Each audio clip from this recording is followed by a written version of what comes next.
क्या नाम है आपका? मेरा नाम गुरविंदर कौर। गुरविंदर कौर जी, कहाँ से आए हैं आप? मैं मंडी गोबिंदगढ़ पंजाब से आई हूँ। क्या काम करते हैं? मैं टीचिंग प्रोफेशन में हूँ। संत रामपाल जी महाराज से कब जुड़े आप? बंदी छोड़ सतगुरु रामपाल जी महाराज जी की शरण में मैं 1 जनवरी 2014 को आई थी। संत रामपाल जी महाराज से जुड़ने से पहले आप क्या भक्ति करते थे? बंदी छोड़ सतगुरु रामपाल जी महाराज जी की शरण में आने से पहले मैं अनमैरिड टाइम में सिख धर्म को बिलोंग करती थी और सिख धर्म के प्रवर्तक श्री गुरु नानक देव जी में मेरी पूरी आस्था थी। और मैरिज के बाद मेरे भगत जी शिव जी को मानते थे और मैं शिव जी की साधना करने लग गई। संत रामपाल जी महाराज की शरण में कैसे आना हुआ? बंदी छोड़ सतगुरु रामपाल जी महाराज जी की शरण में हमारे घर के पास एक भगतमती श्रीमती गुरमीत कौर जी हैं। उन्होंने हमें ज्ञान गंगा पुस्तक दी और ज्ञान गंगा पुस्तक पढ़कर मैं बंदी छोड़ सतगुरु रामपाल जी महाराज जी की शरण में आ गई। देखिए, हमने बहुत सारे श्रद्धालुओं से पूछा है कि वो संत रामपाल जी महाराज की शरण में कैसे आए। ज़्यादातर लोगों का यही कहना था कि वो पुस्तक पढ़ के संत रामपाल जी महाराज की शरण में जाते हैं। ज्ञान गंगा पुस्तक में आपको आखिर कौन सी बात ने अट्रैक्ट किया कि आपको लगा कि आपने संत रामपाल जी महाराज से नाम दीक्षा लेनी चाहिए? अगर सर आप लोग देखो ज्ञान गंगा पुस्तक में वो सारा कुछ है जो हमें चारों वेदों में, गीता जी में, कुरान में, बाइबल में, श्री गुरु ग्रंथ साहब जी में मिलता है। सबसे अट्रैक्टिव बात तो मुझे ये लगी कि मैं 7वीं 8वीं कक्षा में थी और जब किसी की मृत्यु हो जाती थी या किसी का जन्म होता था तो मेरे मन में ये उबाल उठता था कि ये लोग आते कहाँ से हैं और जाते कहाँ पे हैं। और ज्ञान गंगा पुस्तक में सबसे पहले गुरु जी ने सृष्टि रचना के बारे में बताया हुआ है कि हम कैसे यहाँ पे आए और हमें अगर भक्ति विधि सही ना मिली तो हम कहाँ जाएंगे, अगर भक्ति विधि सही मिली तो हम कहाँ जाएंगे। पहले 27 पेज के बीच में सृष्टि रचना है पूरी, वो पढ़कर मेरा मन इतना ज़्यादा उत्सुक हुआ कि मैं जल्दी से जल्दी गुरु जी के शरण में चली जाऊं। हिंदुस्तान में संतों महंतों की बाढ़ सी आई हुई है। हर रोज कोई ना कोई धर्मगुरु लॉन्च होता है। आपको संत रामपाल जी महाराज जी में व अन्य धर्मगुरुओं में क्या भिन्नता लगती है? क्योंकि हमारे गुरुजी अपने नियमों में बताते हैं कि हमने किसी से रिश्वत ना लेनी है, ना देनी है, ना झूठ बोलना है, ना बोलने देना है और ना ही नशा करना है, ना करने देना है। और जो हिंदुस्तान में बाकी सारे धर्म गुरु हैं ना तो वो वेदों द्वारा विधि से पूरा ज्ञान देते हैं, ना भक्ति विधि करवाते हैं। हमारे गुरुजी जैसे भक्ति खुद करते हैं वैसे ही हमें करवाते हैं। गुरुजी की ये मैंने पहले भी आपको बताया कि जो सृष्टि रचना वाली ही बात है वो मेरे मन को इतनी ज़्यादा अट्रैक्ट करगी ना, तो मुझे ऐसे लगता था कि मैं कब भाग कर चली जाऊं गुरु जी के पास। और आज तक मैंने सिख धर्म को भी मान के देख लिया, शिव जी को भी मान के देख लिया। मेरे मदर इन लॉ मेरे सिस्टर राधा स्वामी पंथ से जुड़े हुए हैं। वहाँ तो ऐसे है कि जैसे आप कह दो कि अगर कोई वीआईपी है तो वो फर्स्ट लाइन में बैठेगा। हमारे गुरु जी के यहाँ आश्रम में ऐसा कुछ नहीं है। यहाँ पे चाहे कोई बच्चा आ जाए, चाहे कोई बुजुर्ग आ जाए, चाहे कोई ऊपर वीआईपी लेवल का आ जाए, चाहे कोई नॉर्मल गरीब आदमी आ जाए, वो सारे एक ही कतार में बैठे हैं। गुरुजी के नियमों से देखकर मैंने उनकी शरण ग्रहण की। आप सिख धर्म से बिलोंग करते हैं, जैसे कि आपके सिख धर्म में गुरु ग्रंथ साहिब की बहुत मान्यता है। संत नानक जी, जैसे कि गुरु नानक देव जी आप बोलते हैं, वो 2 अक्षर का जाप जपते थे। उनकी एक वाणी भी है कि सोई गुरु पूरा कहावे, जो 2 अक्षर का भेद बतावे। आपको क्या लगता है कि संत रामपाल जी महाराज जी क्या उसी आधार पे आप लोगों को भक्ति बता रहे हैं? जी सर, बिल्कुल सही कहा आपने कि जो गुरु नानक देव जी भक्ति करते थे, हमारे गुरुजी बंदी छोड़ सतगुरु रामपाल जी महाराज जी वही भक्ति बताते हैं। लेकिन जब मैं सिख धर्म को मानती थी तब मुझे इस बात का बिल्कुल पता नहीं था, क्योंकि हमारे पेरेंट्स गुरुद्वारा साहिब जाते हैं, श्री गुरु ग्रंथ साहब का पाठ करते हैं, जपजी साहब का करते हैं, सुखमनी साहिब का मैंने बहुत ज़्यादा पाठ किया, जिसे हम कह देते हैं कि वो सुखों की मनी है। लेकिन मैंने अपनी ज़िंदगी में सुख नाम की तो कोई चीज़ देखी नहीं। तो क्या मात्र गुरुवाणी का पाठ करने से ही लाभ मिलते हैं या गुरु बनाने से लाभ मिलता है? और गुरु बनाए तो भगत समाज कैसे ये डिसाइड करेगी कौन गुरु सही है और कौन सही नहीं है? देखो ऐसे है कि जैसे मेरे दादी माँ बोलते होते थे वैसे तो वो गुरु ग्रंथ साहब जी का पाठ करते थे, सारा जपजी साहब रहरा साहब का सारा पाठ करते थे और उन्होंने मुझे बोल रखा था कि तुम सुखमनी साहब का पाठ किया करो। लेकिन ये बात तो उन्हें भी नहीं पता थी कि इसमें जो गुरु ग्रंथ साहब जी के बारे में विधि बताई है, जो इसमें वो विधि है कि गुरु नानक देव जी से कौन सी भक्ति करते थे, उसके बारे में तो उनको भी नहीं पता था। लेकिन वो एक बात कहते थे कि गुरु बिना गति नहीं। संत रामपाल जी महाराज से जो भी श्रद्धालु जुड़ता है, उनके साथ कुछ न कुछ ऐसे अनुभव होते हैं, कुछ ऐसे मिरेकल्स होते हैं, जो मेडिकल साइंस भी उन मिरेकल्स को देख के हैरान हो जाती है। आपके साथ ऐसा कोई मिरेकल्स है तो हमारे साथ शेयर कीजिए। सर ऐसा है कि मेरे पास 8 साल का बेटा है वो साथ ही है मेरे आया हुआ है और उसकी कुछ टेस्ट रिपोर्ट्स हैं मेरे पास, वो शारीरिक तौर पर ठीक नहीं रहता था। तो जब हम 1 महीने पहले की बात है, तो वो ना शारीरिक तौर पर जब ठीक नहीं था, तो डॉक्टर्स ने ऐसे बोला कि इसकी स्कैन वगैरह करवा लो, कि इसकी पेट की करवाओ, कुछ उसकी टेस्टिस की स्कैन बोल दी उन्होंने। तो जब हमने उसकी स्कैन वगैरह करवाई, तो स्कैन करते वक़्त आपको पता ही होगा कि किसी भी साथ वाले को साथ नहीं खड़ने देते, केवल पेशेंट होता है या डॉक्टर्स होते हैं। डॉक्टर्स की टीम भी हो सकती है, लेकिन घर में से कोई नहीं है उसके पास खड़ा होगा। तो डॉक्टर्स ने बोला कि आप इसकी मदर हैं, तो आप पास ही खड़े हो सकते हैं। तो मैं पास खड़ी हो गई, तो उसकी पेट की जो स्कैन थी वो तो बिल्कुल नॉर्मल आई। जो टेस्टिस की स्कैन थी, तो उसकी लेफ्ट टेस्टिस बिल्कुल मिस थी। राइट टेस्टिस की उन्होंने एक पिक्चर ली, वो क्लियर आ गई। जो लेफ्ट टेस्टिस थी वो उन्हें ढूँढने पर भी नहीं मिल रही थी। तो मुझे भी मन में थोड़ी शंका हुई, जो ये इस साइड पर टाइम लगा रहे हैं तो इसमें कोई प्रॉब्लम है। मन डर रहा था, लेकिन जब उन्होंने स्कैन कर दी, तो डॉक्टर्स ने हमें बोला कि इसको जल्दी से जल्दी ऑपरेट करवा लो, वरना ये चीज़ है जो कैंसर बन सकती है।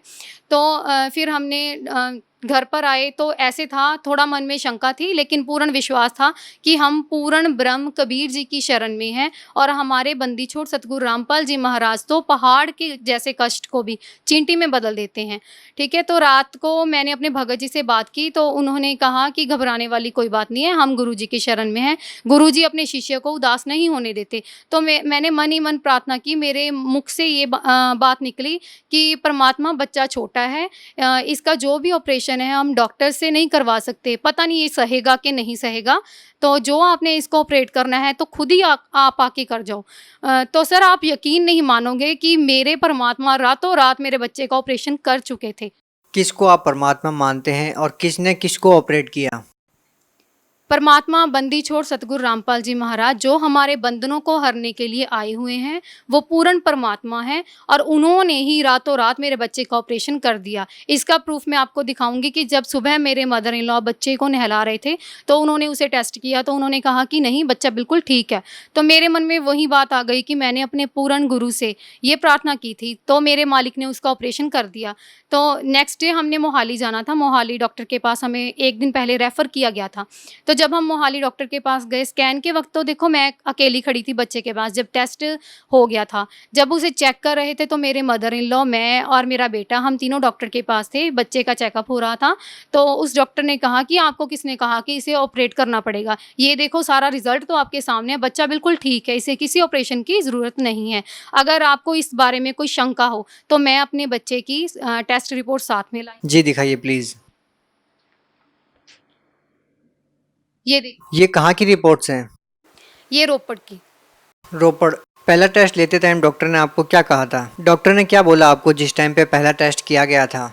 डॉक्टर ने ये कहा कि इसका ट्रीटमेंट कहाँ से चल रहा है, तो मैंने जब पूरा रेफरेंस दिया कि हम वहाँ से ट्रीट करवा रहे हैं, तो उन्होंने कहा कि आप किसी सर्जरी वाले डॉक्टर के कंसर्न में जाओ, इस बच्चे की सर्जरी होगी, क्योंकि अगर आपने जल्दी इसकी सर्जरी ना करवाई, तो इसका किसी भी टाइम कैंसर बन सकता है। तो डॉक्टर ने इनको ऑपरेशन करने के लिए बोला?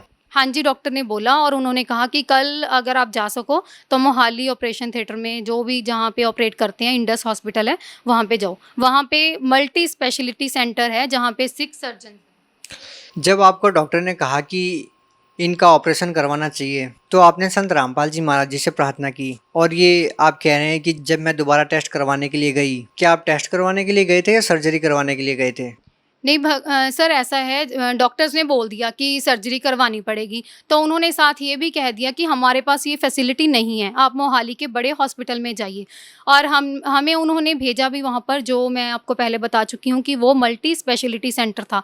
तब वहाँ पे सिर्फ चेकअप करवाने के लिए नहीं गई थी, चेकअप वहाँ पे हुआ था। मैं घर से ये सोच के गई थी कि अगर इसका ऑपरेशन है तो आज ही ऑपरेशन करवा लेंगे। शायद वो ये बोल रहे थे कि इसको शाम को या अगले दिन ही डिस्चार्ज कर दिया जाएगा। क्या आज आपका बेटा बिल्कुल ठीक है? जी हाँ, मेरा बेटा बिल्कुल ठीक है, वो मेरे साथ में ही है। क्या नाम है आप? इशित दास, कहाँ से हैं आप? गोविंदगढ़, पंजाब से। क्या आप बिल्कुल ठीक है अब? हाँ। कोई प्रॉब्लम नहीं है आपको? नो, कैसे ठीक हुई? ये मेरे गुरुजी ने मुझे ठीक किया है। क्या नाम है आपके गुरुजी का? बंदी छोड़ सतगुरु रामपाल जी महाराज। यहाँ पे हमें पता चला है कि संत रामपाल जी महाराज जी से जेल के अंदर बहुत सारे कैदियों ने नाम दीक्षा ली है। उनके द्वारा बताए गए भक्ति विधि के अनुसार वो भक्ति कर रहे हैं और बाहर भी लाखों की तादाद में प्रतिदिन संत रामपाल जी महाराज से श्रद्धालु जुड़ रहे हैं। इस बारे में आप क्या कहना चाहेंगे? क्योंकि देखो सत्य को कोई भी छुपा नहीं सकता। हमारे परमात्मा वेदों और गीता जी द्वारा भक्ति विधि बताते हैं, और उस सच्ची भक्ति को लेने के लिए ये तो देखो आजकल एजुकेटेड समाज है, पढ़ा लिखा है, किसी की ये धूम भाट के गीत तो है नहीं, क्योंकि सारे पढ़े लिखे हैं, सारे वेदों के ज्ञाता हैं। ज्ञान गंगा पुस्तक ही देख लीजिए, उसमें गुरुजी ने सारांश निकाला हुआ है। और सारे जो आम समाज पब्लिक है, बाहर जो नामदान ले रहे हैं या अंदर ले रहे हैं, वो गुरुजी से ज्ञान प्राप्त करके टीवी के माध्यम से, ज्ञान गंगा पुस्तक के माध्यम से ही पूरी विधि समझकर, नियमों को समझकर गुरुजी के ज्ञान को से प्रभावित होकर गुरुजी से नाम दीक्षा ले रहे हैं। अंतिम प्रश्न आपसे यही करना चाहेंगे कि आप भगत समाज को क्या संदेश देना चाहते हैं? भगत समाज को मैं यही संदेश दूंगी कि मानुष जन्म दुर्लभ है, मिले ना बारंबार।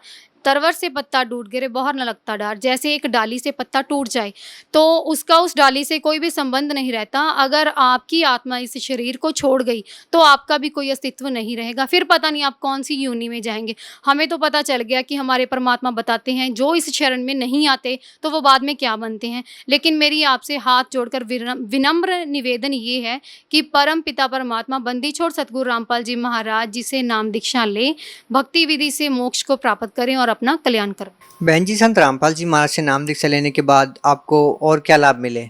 बंदी छोड़ सतगुरु रामपाल जी महाराज जी की शरण में आने के बाद पहले मैं बताऊंगी आपको आध्यात्मिक लाभ, कि मुझे सच्ची भक्ति, सच्चे गुरु और सच्चे ठिकाने का पता चल गया कि हमने मोक्ष प्राप्त करने के बाद कहाँ जाना है।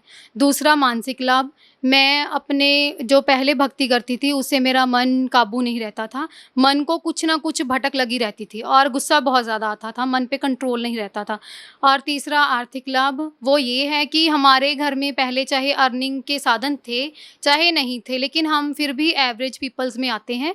और पहले तो बिल्कुल भी कोई पैसा जुड़ना तो क्या दिखाई भी नहीं देता था कि ये खर्चा हम कहाँ से करें। लेकिन गुरुजी की शरण में आने के बाद पैसा दिख तो रहा है, लेकिन ये नहीं पता चल रहा कि कौन सा, चाहे कोई बड़ा खर्चा है चाहे कोई छोटा खर्चा है, गुरुजी कब आके हमारा वो खर्चा पूरा कर जाते हैं, ये बंदी छोड़ सतगुरु परमात्मा ही जानते हैं।